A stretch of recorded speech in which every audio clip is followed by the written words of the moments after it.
కోటిరెడ్డి అదేవిధంగా పేట్ బషీరాబాద్ ఇన్స్పెక్టరు లేకపోతే చాలామంది మహిళా అధికారులు ఐపీఎస్ ఆఫీసర్లు కూడా ఉన్నారు ఖాళీగా 10,000 మందిని బందోబస్తు చేసినారు అన్నారు. ఓకే, 10,000 మంది. తెలంగాణ పోలీసుల సంఖ్య ఎంత రేవంత్ రెడ్డి గారు? 1,00,000. 1,00,000లో 10,000 తీసేస్తే మిగిలింది ఎంత? 90,000. ఈ 90,000 మందిలో కేసీఆర్ గారి సమయంలో దాదాపుగా 30,000 నుంచి 40,000 మంది 30,000 మంది మహిళా పోలీస్ అధికారులు రిక్రూట్ అయినరు.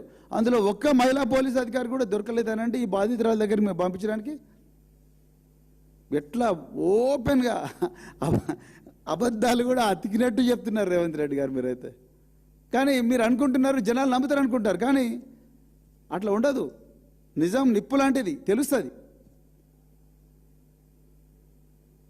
డీసీపీ కోటిరెడ్డి కానీ అదేవిధంగా ఏసీపీ పేట్ బషీరాబాద్, ఆయన పేరేందో నాకు తెలియదు, అదేవిధంగా మన పేట్ బషీరాబాద్ ఇన్స్పెక్టర్ కానీ వీళ్ళు ఎవరు కూడా బందోబస్తులో లేరు.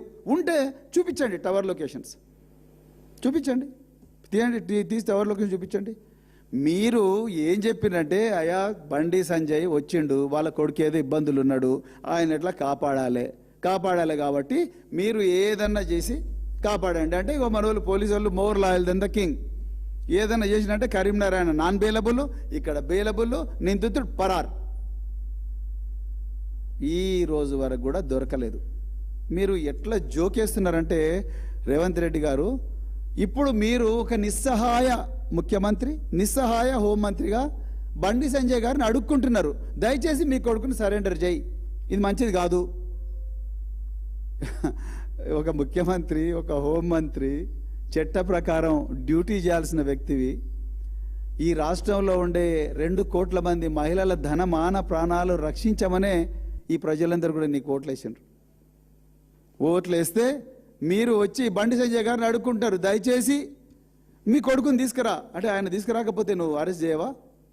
చెప్పండి రేవంత్ రెడ్డి గారు, ఆయన తీసుకురాకపోతే మీరు అరెస్ట్ చేయరా?